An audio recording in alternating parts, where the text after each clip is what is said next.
NAC9 news में आप सभी का स्वागत है। मैं आपके साथ शिवांगी। चलिए नजर डालते हैं देश दुनिया की कुछ बड़ी खबरों। राहुल गांधी ने ECI के खिलाफ किया नया वीडियो जारी। जनता का समर्थन जुटाने के लिए समर्पित पोर्टल शुरू। कांग्रेस नेता राहुल गांधी ने चुनाव में कथित धांधली के दावों को लेकर हमला तेज कर दिया है। इसी क्रम में कांग्रेस की ओर से एक वेब पोर्टल शुरू किया है। इसी के माध्यम से लोगों से जन समर्थन का आग्रह किया है। पार्टी ने कहा कि वेब पोर्टल पर पंजीकरण कराकर भारत के चुनाव आयोग से वोट चोरी के खिलाफ जवाबदेही की मांग कर सकते हैं और विपक्ष के नेता की डिजिटल मतदाता सूची की मांग के प्रति समर्थन व्यक्त कर सकते हैं। पोर्टल पर पोस्ट किए गए एक वीडियो में राहुल गांधी कह रहे हैं कि ये देशद्रोह है, ये राजद्रोह है, टाइम आएगा, हम आपको पकड़ेंगे, बचने वाले नहीं हो। ये महत्वपूर्ण है कि हम वोट चोरी का पर्दाफाश करें। राहुल गांधी ने आगे कहा कि वोट चोरी एक व्यक्ति एक वोट के बुनियादी लोकतांत्रिक सिद्धांत पर हमला है।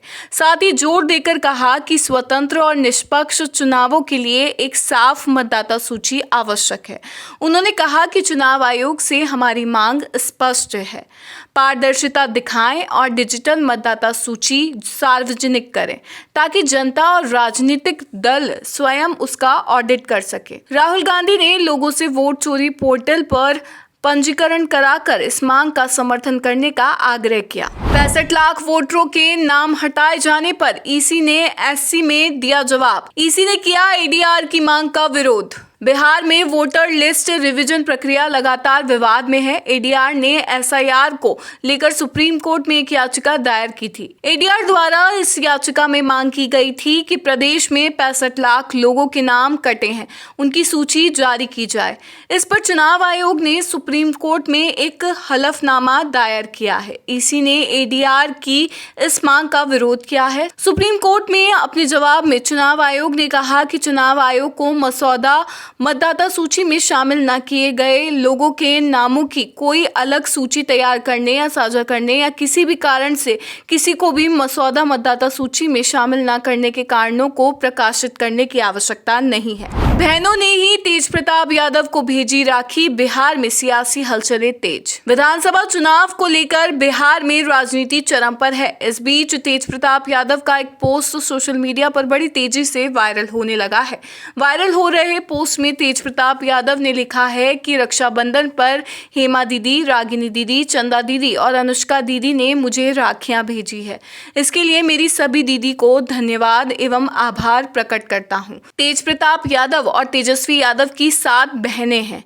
इनमें से 4 बहनों की राखी तेज प्रताप यादव को मिली। इधर तेजस्वी यादव ने फेसबुक पर रक्षाबंधन को लेकर अपनी बहनों का पोस्ट शेयर किया। तेजस्वी यादव को मीसा भारती समेत सभी बहनें राखी बांधते हुए दिख रही है। तेजस्वी यादव ने सभी बहनों से राखी बंधवाने का फोटो भी फेसबुक पर शेयर किया है। दोनों पोस्ट के बाद बिहार में सियासी हलचलें तेज हो गई है। कई यूजर्स भी इस पर अपनी प्रतिक्रिया देते हुए लिख रहे हैं कि मीसा जी, रोहिणी जी और राजलक्ष्मी जी को भी भेजनी चाहिए थी। प्रधानमंत्री नरेंद्र मोदी ने बेंगलुरु में येलो लाइन मेट्रो और वंदे भारत एक्सप्रेस का किया उद्घाटन। प्रधानमंत्री नरेंद्र मोदी ने बेंगलुरु में येलो लाइन मेट्रो और बेंगलुरु बेलगावी वंदे भारत एक्सप्रेस का उद्घाटन किया। प्रधानमंत्री ने KSR बेंगलुरु स्टेशन से बेंगलुरु बेलगावी वंदे भारत एक्सप्रेस को हरी झंडी दिखाई। इसी के साथ उन्होंने अमृतसर, कटरा और नागपुर पुणे वंदे भारत ट्रेनों को भी वर्चुअली रवाना किया। इसके बाद PM Modi RV road metro station पहुंचे, जहां उन्होंने 19.15 किलोमीटर लंबी येलो लाइन मेट्रो का उद्घाटन किया, जिसमें 16 स्टेशन है और इसकी लागत 5056.99 करोड़ रुपए है। उन्होंने RV रोड से इलेक्ट्रॉनिक सिटी स्टेशन तक मेट्रो में सफर भी किया। साथ ही उन्होंने IIT बेंगलुरु में 44.65 किलोमीटर लंबी मेट्रो फेज 3 ऑरेंज लाइन की आधारशिला रखी, जिसकी अनुमानित लागत 15,611 करोड़ रुपए है। एकनाथ शिंदे का राहुल गांधी पर पलटवार। वोट चोरी के आरोपों को बताया निराधार। महाराष्ट्र के उप मुख्यमंत्री और शिवसेना प्रमुख एकनाथ शिंदे ने रविवार को विपक्षी कांग्रेस और उसके नेता राहुल गांधी पर तीखा हमला बोला। शिंदे ने राहुल गांधी द्वारा लगाए गए वोट चोरी के आरोपों को निराधार बताते हुए कहा कि यदि उनके पास कोई सबूत है तो उन्हें अदालत या चुनाव आयोग का रुख करना चाहिए। ठाणे में एक कार्यक्रम के दौरान पत्रकारों से बातचीत में शिंदे ने कहा कि इस तरह के बेबुनियाद दावों के जरिए राहुल गांधी ने महाराष्ट्र की जनता का अपमान किया है। शिंदे ने आगे कहा कि अगर राहुल गांधी के पास वोट चोरी के सबूत हैं तो उन्हें अदालत या चुनाव आयोग में जाना चाहिए। इस तरह के निराधार आरोप लगाकर उन्होंने महाराष्ट्र के नागरिकों, हमारी बहनों, भाइयों, किसानों और राज्य की जनता का अपमान किया है, जिन्होंने महायुति, भाजपा, शिवसेना और रांकापा को अपना जनादेश दिया है। शिंदे ने राहुल के आरोपों को खारिज करते हुए कहा कि विपक्ष अपनी हार को पचाने में नाकाम रहा है। शिंदे ने आगे ये भी कहा कि हमने 2.5 साल तक मेहनत की, विकास कार्य किए और लाडली बहन, लाडले भाई और किसानों के लिए योजनाएं लागू की। जनता ने हमें 230 सीटों के साथ प्रचंड जनादेश दिया। ये जीत जनता की ताकत है, जिसे राहुल गांधी जैसे नेता पचाने में असमर्थ हैं। तेजस्वी यादव ने डिप्टी सीएम पर लगाया बड़ा आरोप। सबूत दिखाकर बोले विजय सिन्हा के भी 2 EPIC नंबर हैं। बिहार के उप मुख्यमंत्री विजय सिन्हा पर राष्ट्रीय जनता दल और कांग्रेस ने गंभीर आरोप लगाए हैं। दोनों पार्टियों का दावा है कि सिन्हा के पास 2 मतदाता पहचान पत्र हैं और उनका नाम लखीसराय और बांकीपुर की मतदाता सूची में दर्ज है। राजद नेता तेजस्वी यादव ने प्रेस कॉन्फ्रेंस में कहा कि सिन्हा ने दोनों जगह मतदाता पुनरीक्षण फॉर्म भरा। तेजस्वी ने बताया कि लखीसराय की वोटर लिस्ट में सिन्हा की उम्र 57 साल और EPIC number IAF 3939337 serial number 274 है, जबकि बांकीपुर में उनकी उम्र 60 साल और EPIC number AFS 0853341 serial number 767 है। उन्होंने सवाल उठाया कि सिन्हा का नाम 2 जगह कैसे दर्ज हुआ और उनकी उम्र में अंतर क्यों है।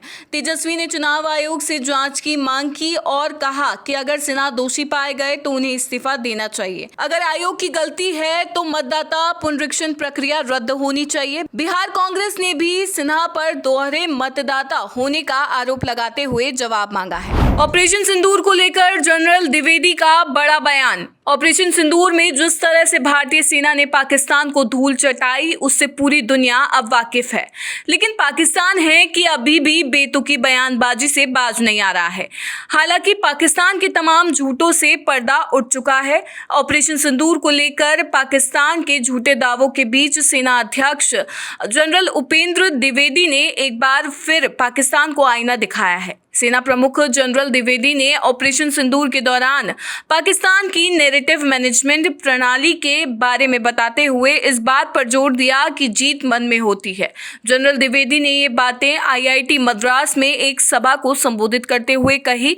उन्होंने कहा कि ऐसा इसीलिए क्योंकि इसी रणनीति के तहत पाकिस्तान अपने नागरिकों को ये यकीन दिलाने में कामयाब रहा कि हालिया संघर्ष में उनकी जीत हुई है। इसी तरह आप घरेलू आबादी, विरोधी आबादी और तटस्थ आबादी को प्रभावित करते हैं।